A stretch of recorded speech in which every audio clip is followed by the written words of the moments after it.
How's that? Sure. Sounds good to me.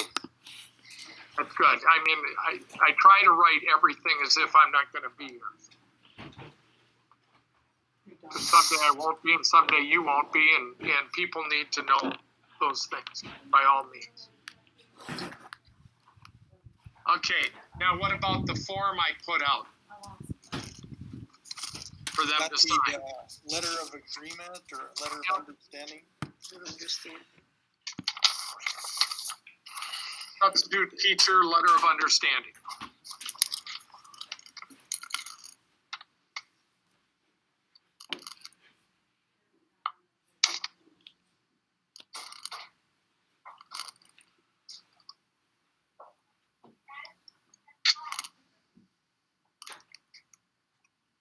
Any comment, anything that you want changed on it?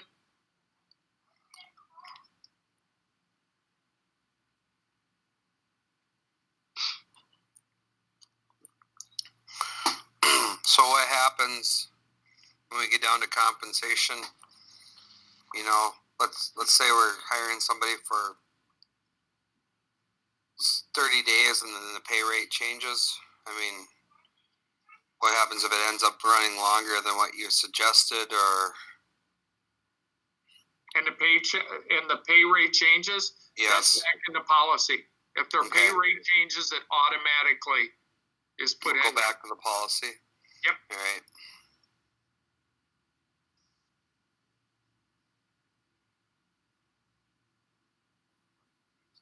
Okay, yeah. I don't see anything wrong with this deal.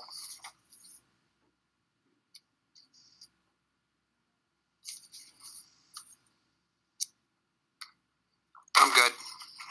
Okay, and then we'll have, excuse me, and then we'll have 2 more shots at this one after the next board meeting. Good. Let's move then to the next piece.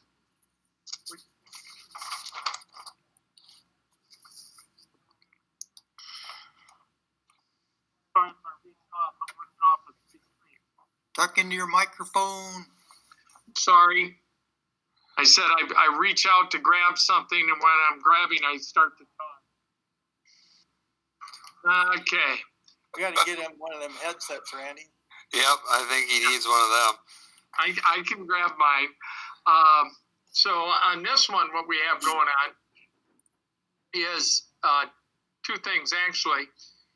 Remember when we talked to 2 of the different groups that are classified, excuse me, when we talk about the classified people, there was, why don't you do something for me? Last year I worked X number of days. And so what I attempted to do on this is try to set something up for that. I don't think since I've been here, we've had a long-term classified substitute. But I thought, hey, put that in there anyway, so it's covered in the future. And this would, and it'd be up to you, if somebody has honored us by being here 30 days, and we'll change that, so in a school year, and 60 days, they would get some benefits for coming in and working for us at the drop of a hat, because they're called at the last minute, usually.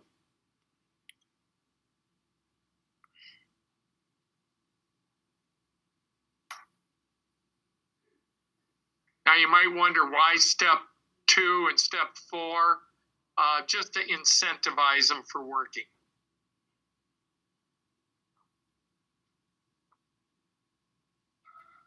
John, do you happen to know off the top of your head how much more that would mean, like for a custodian?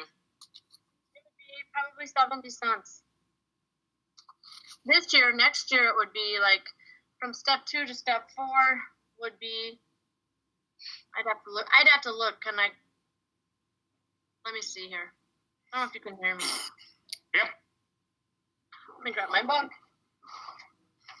And most of the time, it's not going to happen. It's just that we had just as an example, we had a custodian that went down through surgery and was off a few months with some medical problems. And then we did have a custodial substitute for more than 30 days. But normally that does not happen, and I don't see that happening. Hold on one second. And that was by the week, you know. We didn't know if it was going to be 30 days. We didn't know if it was going to be 60 days. We didn't know if it was going to be 2 weeks. Yeah, it's gonna be $1.80. If they jump from 2 to 4. Yeah. But that's all up to you guys. And it may not happen. It's just, yeah, it's definitely up to you guys.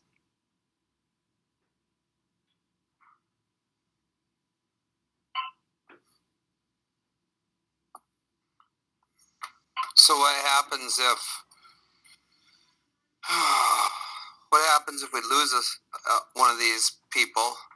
So we bring somebody in as a temporary, and then you want to hire them, and they actually have to take a cut in pay to get hired. It's a good point. Yep, they would. Might not be the. Sorry, I was listening to something else. I apologize. I said, well, what would happen if you brought one of these subs in and it became an open position? Then all of a sudden they'd have to take a cut in pay to take the position. That would be, I mean, through transparency, that would have to be brought to light before they're hired. It's on experience. Most people that are, if they're like the only one we have has been a custodian a long time. But yeah, I see your point. That would be an issue.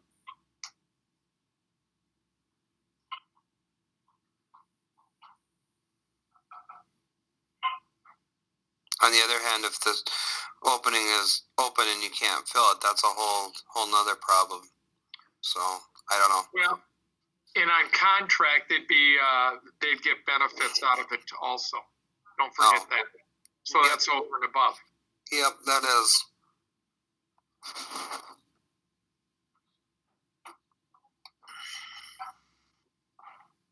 think part of the incentive is we did when we were negotiating that non-union with the board.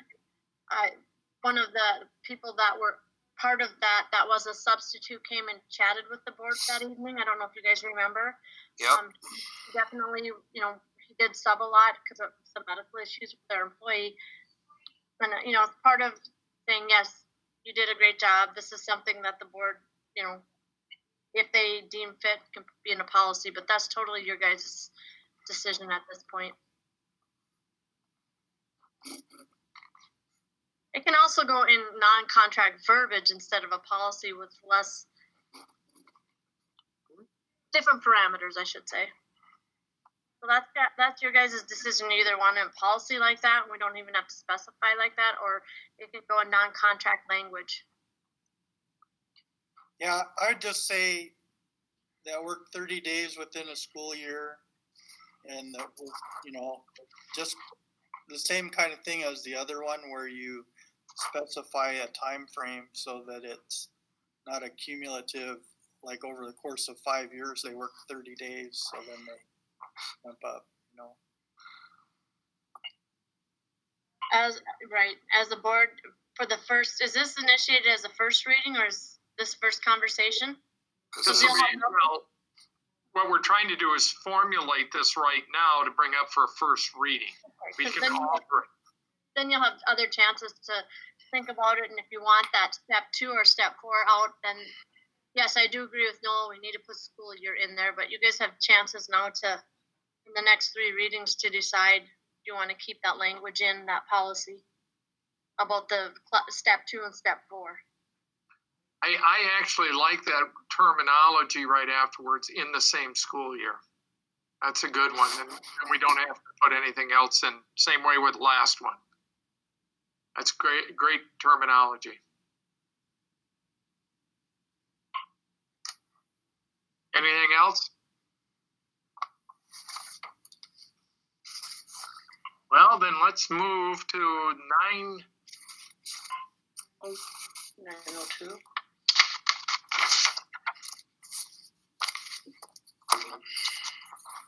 say, Mary, is this is on Ann's computer then, or yours? It's on mine. Your Chromebook? No. Okay, it's your regular computer. All right. Can I just say one thing before we move on to 902 for the board? This would be a perfect time to review that tenure policy because it kind of, I mean, it doesn't coincide, but it's a good time to review it because we are starting a substitute teacher policy, and that just, there might be things that come up in that tenure policy that may resonate. I just think they coincide a little bit. It would be a good time to have that reviewed at this time too. Don, I'm wondering too, if that looks like double dipping, when you're getting tenure pay and then you're also getting substitute pay. Well, right now we're not tenuring anybody. Right. There's some angst of the administrators, I believe. I don't know if I don't know how what the concept was, but we are not. I did put my foot down in essence to say do not tenure substitute teachers, and they do not follow or build seniority. So I think it's really important that maybe we look at that policy too, just to make sure we're all on the same page, being it needs to be reviewed anyway. Right. Also, I'm kind of wondering about, I'm not to go back, but the substitute pay, it should be 30 consecutive days of employment. Is that correct? Or is it just 30 days and then, oh, yay, I hit that magic. That point, because I wanted it consecutive. Because there's many reasons that it's consecutive. It's an incentive to keep people working, not taking a day off and then, okay, I'm still building something towards this next level. And I go back to past history, even though I hope you guys don't mind that I do that, but in other places I have worked, it has been consecutive. It's been mandated consecutive in policy. Any time that I worked, it had to be 30 consecutive days. Because it's hard being a substitute. It is. It's hard. I mean, but it's set up now that if you want the job, you just click in on your computer and you show up, and that's that. I mean, there aren't too many positions that you can do that with. I think the reason John wanted it 30 days without the consecutive shift is because of the reasoning of not being able to get subs. We have a hard time getting substitute teachers. So I think it was just another incentive for teachers to come on board and be able to work up to those levels without having it to be consecutive. But I mean, again, that's your guys' decision as a board. But I think that was one of the reasons, because we were having a hard time in this area. I mean, people, I don't know if it's the Sauk Rapids Sartell connection, but I mean, just statewide subs are hard to find. So that was one of I believe, the reasons behind it. But definitely, I think it's worth consideration and conversation as the policy moves forward. I'm uncomfortable without saying 30 days consecutively. I really am. It's up to the rest of you. I'm not sure where John went, but he's back now. I think I had that discussion. I think he's back in the office now, and you can move that forward a little bit. I know that. I'm sorry we backed up a bit, but that's been I've been mulling that in my head. I'm sorry. So John, Mary asked while you were away from your desk why the policy does not read consecutive, 30 days consecutive under the teacher's policy to move up to a different level. And I just said I thought some part of the reasoning was it's hard to find subs at this that want to work. Oh yeah, that is the idea. The whole idea when we first brought it in was to bring people in, incentivize them to come here. And once people start getting paid out at a rate of $150 per day, that will help bring people in. I know it's helping some others. Unfortunately, this year, if this year ends up we don't come back, some other people won't get paid at that rate. But once the word gets out, I know this, one of our full-time subs last year realized they're actually getting paid more now than they did last year because of the pay rate, that the increase on it, which made good sense. And then there aren't benefits put out with that either. If we hire them on a contract, then you got benefits coming out. And then what they're always doing is when they come in, they are being a teacher. Yeah, they're not. Yes, yes. Not And filling doing playground duty or any of those little extras that correct. go with elementary and that type of thing. Okay. So And I have a I- question. My question is there a difference in duties for a substitute and a long-term sub, or somebody that can serves more than 3 or 4 days? Is there a lesson plan for a daily sub? I assume there's a lesson plan to follow. But if they're in the classroom day after day, are they setting the plan then? Many times that is exactly what's going on. Is they might have what we call scope and sequence with what they're supposed to do, and as we continue to improve on our curriculum, those pieces will be there. And for example, in elementary, this is what we need covered. Here you go. Especially if we can find them in the area. So in elementary, their scope and sequence, they stay with their team. And how we arrange it is by team. That's one of the advantages right now when we're out with distance learning. Everybody isn't doing their own thing. Not that they weren't, they were working together as a team before. It's a lot more efficient, plus you can combine ideas. You get into the secondary, though, where I'm in a discipline, and let's say I'm teaching biology, this is the amount of material. This is what I've done in the past. But no two teachers are the same. Hopefully we have somebody with experience that can bring out in their own means what needs to be done.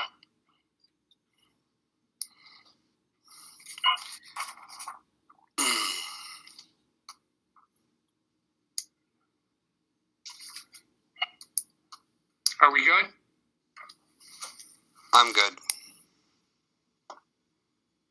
Okay. Next, then, I thought what I'd bring to you is get into 902 and taking a look at the suggestions, working together on this right now. And if I heard you right last time, just a second.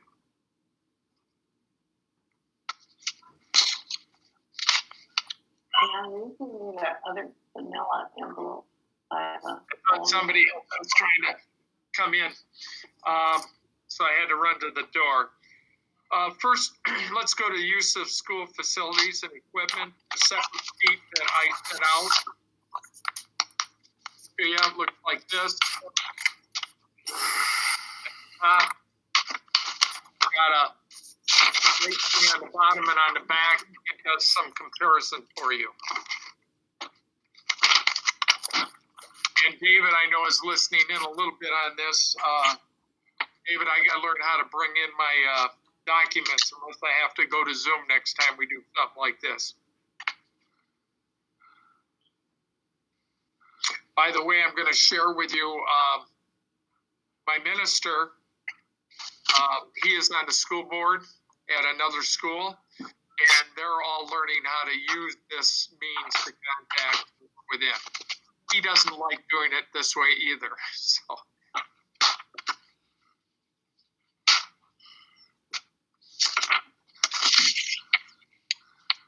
And the first thing I want to say is Tony and Ted,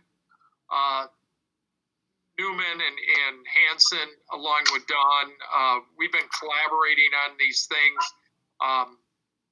It's been good collaboration. They're doing digging into more and more and pulling out more and more to help us. So if I read everybody right, you didn't have a problem necessarily on bringing people in from outside the district. Did I hear you right at the last meeting? Yes, but I think we decided they needed to pay a different rate. Yes. As they suggested. Yeah. And what I handed out to you or sent out to you is what we looked at is, number one, we have to say this over and over again. It needs to be said at our board meeting as well. What we're currently charging is not paying for our fitness center.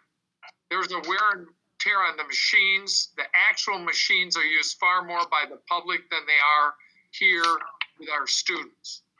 And we thought originally, I know they said, hey, we're building this and you all get to come and use it for free. Well, that might be true. That's what I heard. But the problem is not everybody in this district is using it for free. You know, not everybody is coming in and using it. And as you wear down, it's going to cost the district again. And those not using the facilities should not have to pay for those using the facilities, adults that is. And so the first thing we talked about was raising that fee. And I think it's very, very reasonable. The suggestion we came up with was $10 per month, which means it'll be $120 per year. I'm just throwing that at you.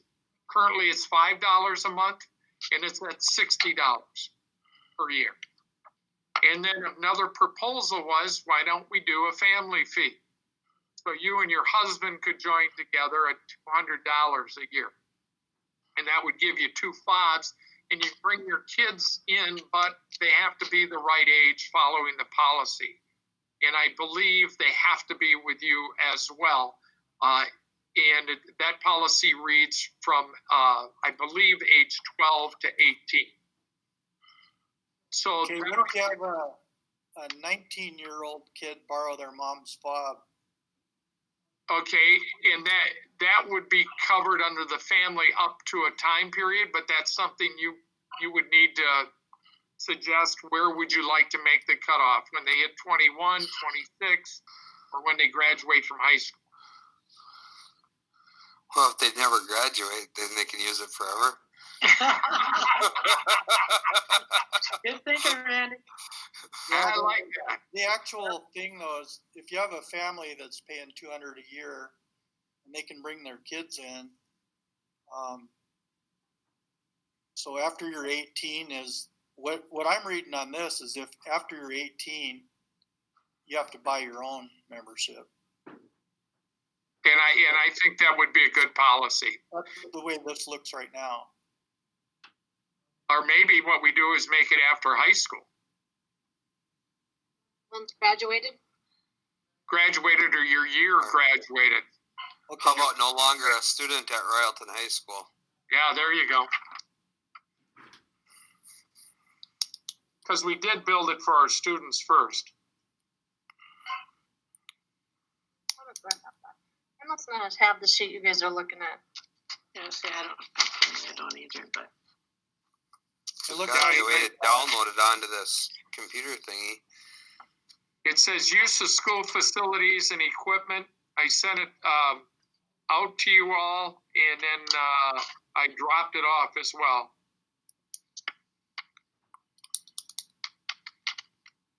It's in large print. Okay. Yeah, I don't have any problem with the fee structure and the amounts look fine. What I do have a problem with, though, is exceptions. And it's not fair to the people who pay property tax in this district to have any exceptions for any other group of people that are not taxpayers in this district. I don't think we should have any exceptions. Now, are you referring to residents that don't pay taxes in this district, or are you referring to just taxpayers? Taxpayers that live in this district, that pay taxes in this district. So you're not counting somebody that lives in the apartment houses or are renting? When you pay your rent, that landlord takes part of that rent and pays the property taxes on that building. So Agreed. So they should be included.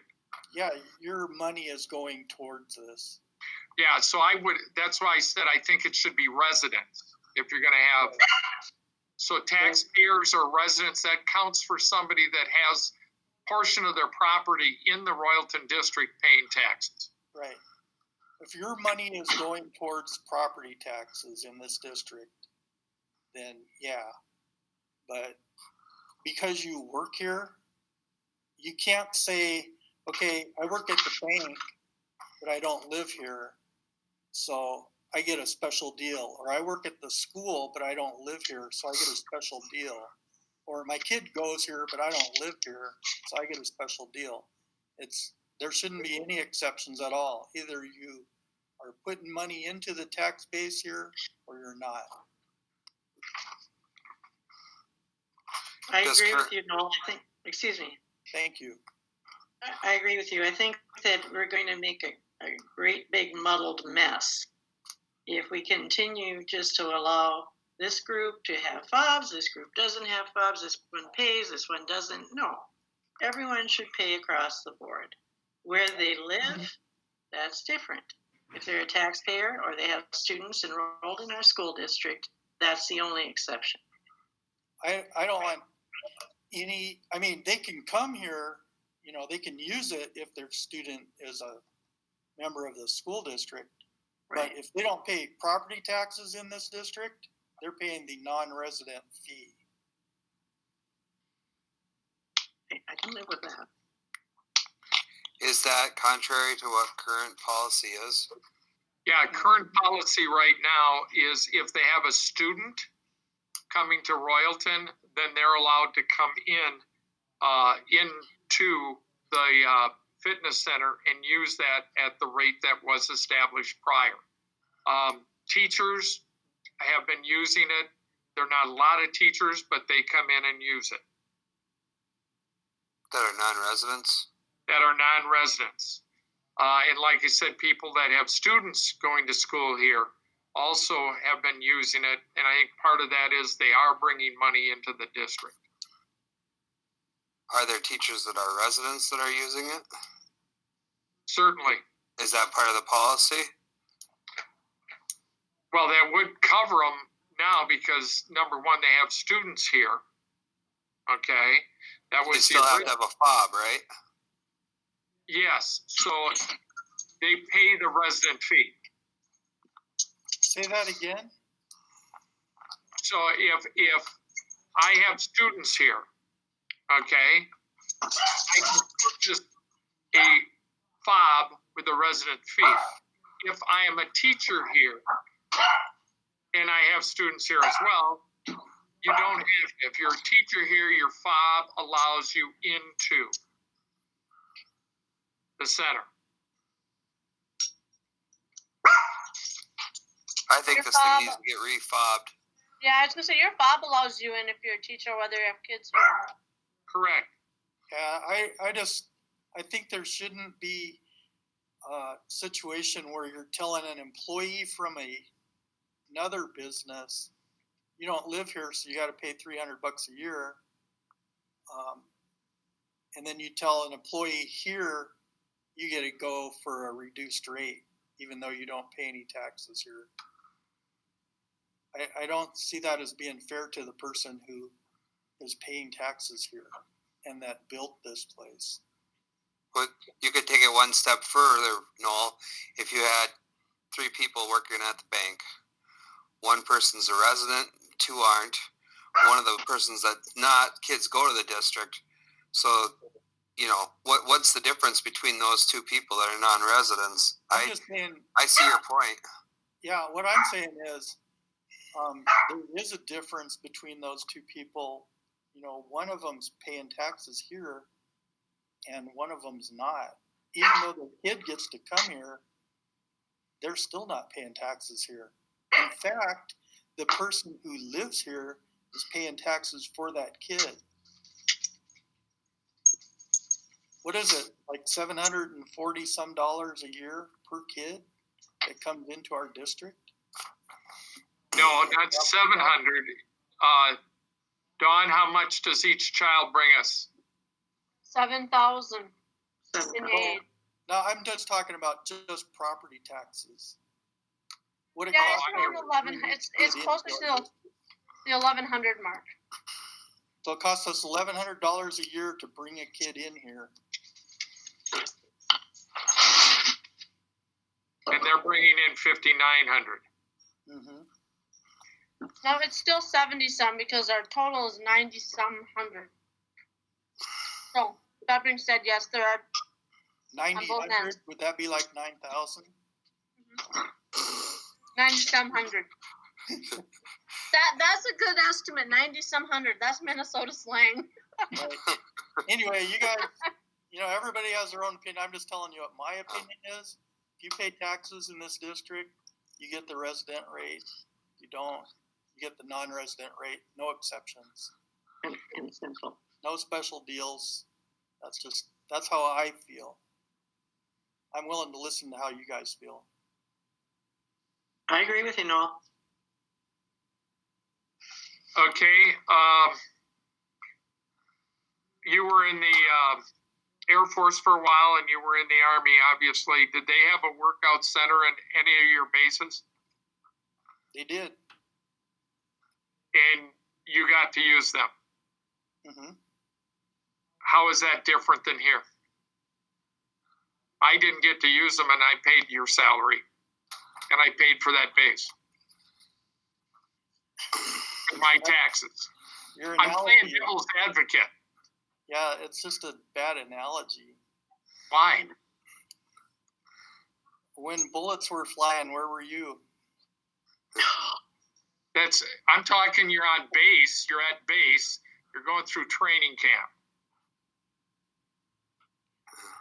I don't, it's not making sense to me it's like two different apples and oranges deal.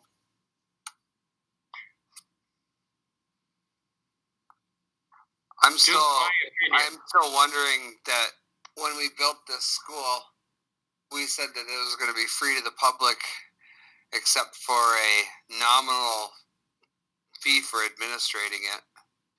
I just wonder where we are with that yet. Well, my fear about that was, however that was sold, that shouldn't have been sold that way, because there's just no way we can maintain the cost of upkeep without shutting it down. All of a sudden, we're going to have an empty space that's going to have equipment that doesn't work. I mean, we have to charge something, because we won't be able to replace anything. The wear and tear alone, I mean, I don't know if John... Well, if this keeps going much longer, we're going to have an empty building with nobody in it, so... God, don't say that. Lord. Those kids won't go back to school until after Christmas next year. What? That's my forecast. So put their at bait and set the building up. So. Well, let's go back a second. I think $10 a month is a nominal fee for residents. When you compare it to Snap Fitness, Anytime Fitness, St. Francis,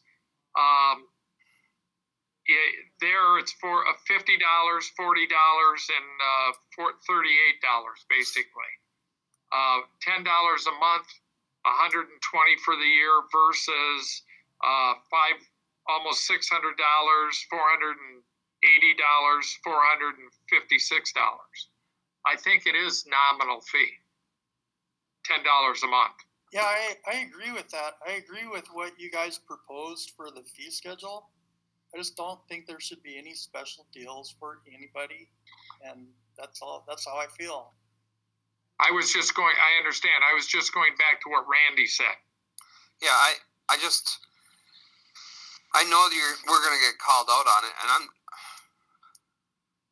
I just don't know what the value of having them people in the school is. I know there's a value, and I'm not even opposing the fees, really. I'm just thinking out loud, I guess, so.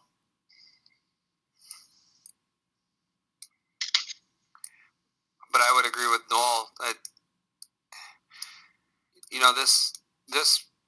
this fitness center would be a good place to try out some new technology, new fob technology, and it would be a good restart to just issue new fobs, and it's a lot easier for whoever's going to administrate it if they have set rules on who is and who isn't paying what.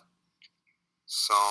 Yeah, and the simplicity of it too is just, that's the rules, no exceptions, no special deals for anybody. If you live here, you pay this. If you don't, you pay that. I agree with that, Noel, but I also think that the rates are low enough that it makes it compatible with other fitness centers. In fact, it's actually a lot cheaper, whether you're in resident or out. So to me, I don't know what the hassle is really. Now, granted, if you said it was going to be free for all, well, then it should have been budgeted in your budget to say this is what we need to keep going in order to replace this equipment. That didn't happen. I remember what Randy was talking about, and it was just it was a time when there was a lot of motivation to get the bonding bill passed, and this was a selling point that I don't know if anybody really looked ahead, but it passed at the board meeting and they built it, and that's where we are right now. But if we do it, these are reasonable fees, and if you say, if you're a resident, you pay this, if you're not, you pay this, no exceptions, you're going to bring in enough to run it, and enough to initiate the new technology with the fobs and update it so that you have to actually purchase a fob to use the fitness center. It can be done, and if we have a fee structure like this, we'll have enough money to do it. But if you start making exceptions for people, then they're just going to come out of the woodwork with exceptions, and then you won't. So. And excuse me, this question is for Don. Do we still have a health type of grant that we can get to say even for equipment, health and safety, that kind of thing? There is no such thing as health and safety anymore at the state level. It's all been rolled into long-term facilities for building projects. Fitness center wouldn't qualify anyway under those measures. Basically, that is a for-profit entity that needs to build their savings accounts for those type of things. And right now, it's not happening, and I understand the premise of why it's not happening. But I think we've moved a few years beyond knowing that. I think the general public, pretty much by consensus, hopefully understands that we do have to charge something in order to maintain and keep that facility nice and operational. I'm hoping most of our taxpayers understand that. I don't know. I wasn't here when the bond issue went through, but to speak to you, no, there are no health and safety dollars for the fitness center. There wouldn't be anyway for a fitness center. What about the chance for corporate sponsor for the fitness center? To me, that could be, part of it. Now, the suggestion that came out was $25 for non-residents per month, which ends up to be $300 a year. Still a deal. Okay. And I think that's fair and reasonable when you compare everything else.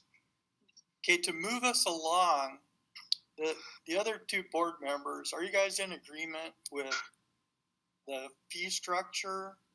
Yeah, I'm okay with it. And the no exception part. I'm okay with it. I don't think I think it should be clear cut, Noel. I agree with you. I just don't feel that you should muddy the water. Okay, so let's just call that one settled as far as the committee members are going. Good. We got that. And we got to look at all sides of it. So therefore, now you talk about somebody sponsoring, they could give them an incentive at a business in town to come and use the center, and that would be on them. But the amount of money, they could possibly purchase, I don't know. That would be a question for Dawn. Is let's say Mudslingers Bar wants to give their employees an incentive to come in and work out. And to do that, they're going to pay them. They're going to pay $20 as part of the incentive for them per person that comes in and uses it. That's a possibility, but that's on them, not on us. Right. And that's between them and their employees, and correct. We shouldn't have to administer that or do record keeping or anything. I agree. That makes it nice and clean if we don't have to say, oh, we got $100 from this to cover Billy Boy versus if that company wrote a check to cover people. When I was saying corporate sponsor, I was more like thinking that, you know, this year we need to replace 3 of those treadmills, you know.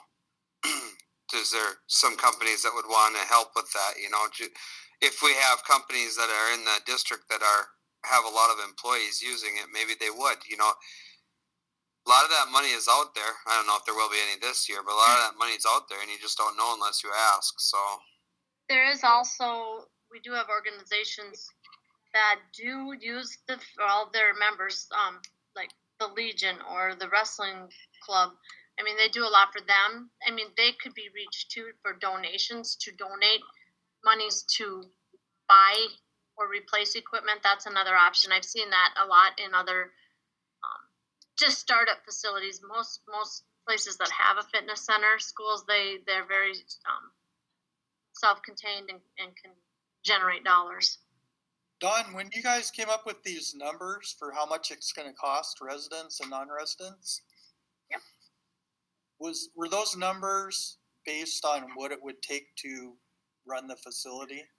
Well, and I did a spreadsheet on expenses. I don't know if you guys have it, no. But yeah, those oh, okay. I know John and I hadn't even talked about it yet, and it's been crazy. But here's the problem, Noel. We don't know the amount of usage by non-residents to set it. That would be something that we can estimate the residents that use it, which is roughly 200 that sign up for it a year, and how fast they keep, how many hours keep track of on the different machines, like the treadmills and the Stepmasters, the spinners, and recumbrance. So we can't make that estimate for how many people are coming in. All I can do is for example, give you what Painesville, for example, does. That's $27 a month. My question was. Yes. No. Yes. When I calculated our basic annual expenses, mm-hmm. Those dollars were taken into effect, but we would need to increase our $120 people by a third to make some of that. And then I built in replacement costs also, so I'm a little inflated in my costs, and we can send that over once John and I talk about it. But and it was, open 365 days a year, so I based it off the square footage of the facility, how much custodial hours that we put in, the maintenance of the equipment, replacement costs of the items that have a lot of usage on them already, fobs, electrical, heat. I also costed in school use for classes, such as FIAD or whatever they use. Supervisory, we have liability costs involved that are probably a little more. They are expensive because there's a lot of liability that goes with that, and cleaning costs. Okay, so what you're saying is these numbers, the $120 a year for resident and $300 a year for non-resident, will cover that? Not at 200. No, not at 200 people. The 120. But part of the discussion with Ted and Tony and John. They were very afraid of doubling and going over that $120 a year, because right now we charge $60, and they thought that the public would have a canary over that.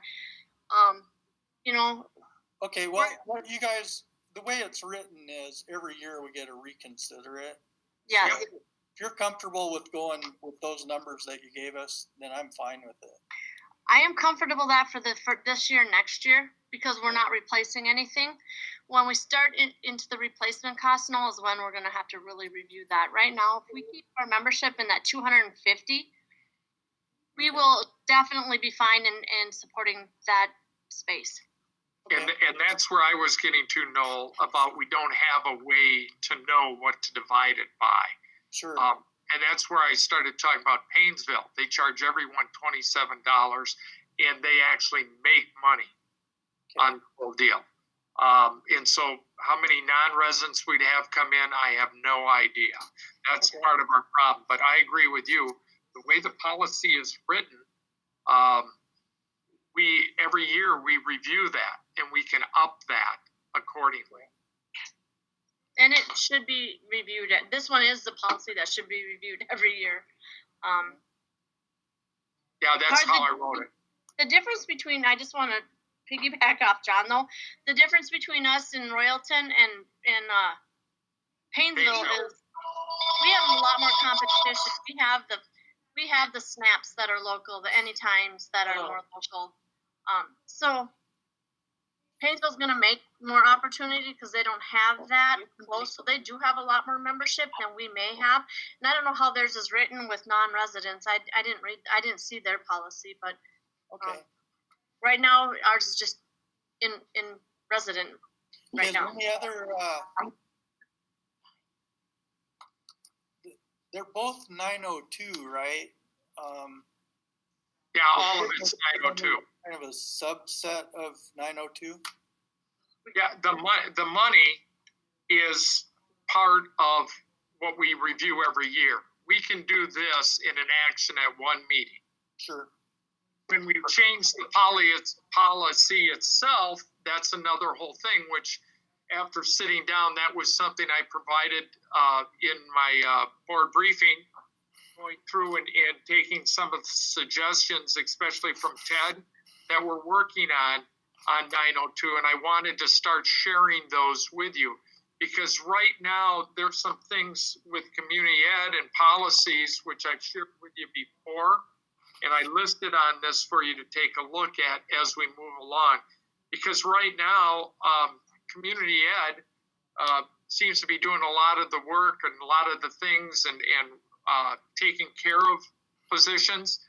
And I've mentioned to you before, everyone seems to have a key, and it's not unusual that on a Saturday or a Sunday, I might be here or somebody else might be here, and all of a sudden, two people are competing for the same gym, and you go, how did that happen?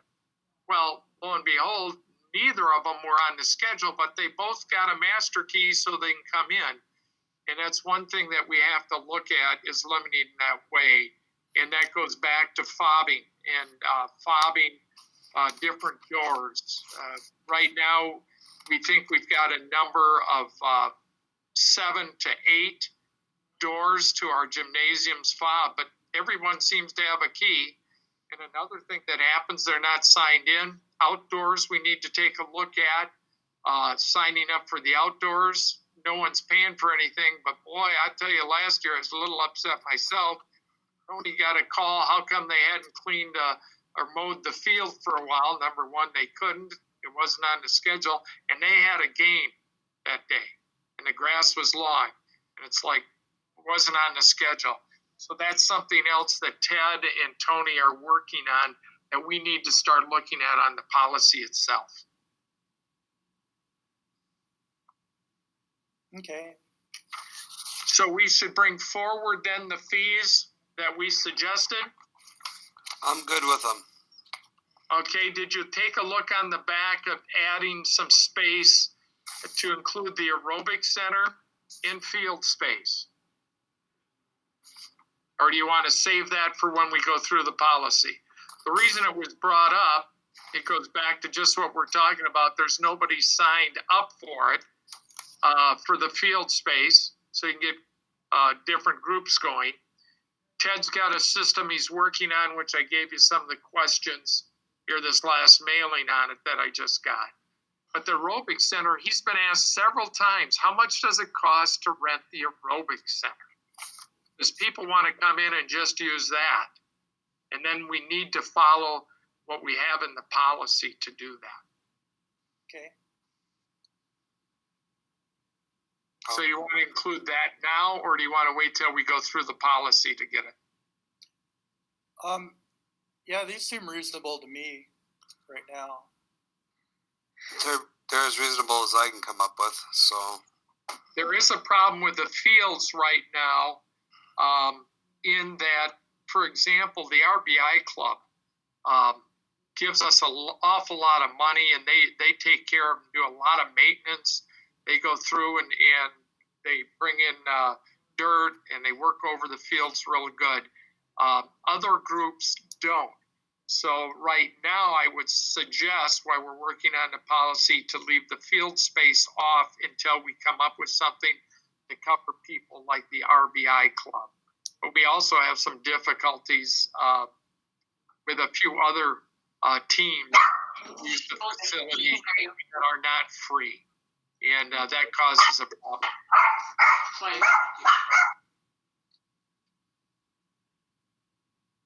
We're more concerned about liability and some other things. Yeah, and I think that both Tony's and Ted have to work on that field because financially, I haven't seen anything from the RBI club in 2 years, so I'm not sure. I don't know. I guess I don't know. Are they just dropping it off and doing the work, and then like the dirt is in lieu of cash, or I don't know. Well, and that's where we talk too about possibly trading. There are different groups that they use our lime, our field markers and stuff. And they have to pay for their own lime and things like that. We've got another situation with alcohol being brought in. And the reason we know this is our garbage is full of alcohol. Unless we're going to hire somebody to be out there and monitor full time, that might be awful hard too. So that's a discussion we have to have. My suggestion right now is to leave the fields off and just do the aerobic session. Make sense? I don't have anything else for you today. We'll incorporate that then in the board meeting in 2 weeks from yesterday. And we'll start working on 902. We'll present the money. We'll present 430-31. And I will pull out the policy for tenure and take a look at that for our next meeting. Sound good? Sounds good. Good. Noel, thumbs up? Yeah. Let's look at the school board ethics policy as well. We haven't looked at that one in a long time. Okay.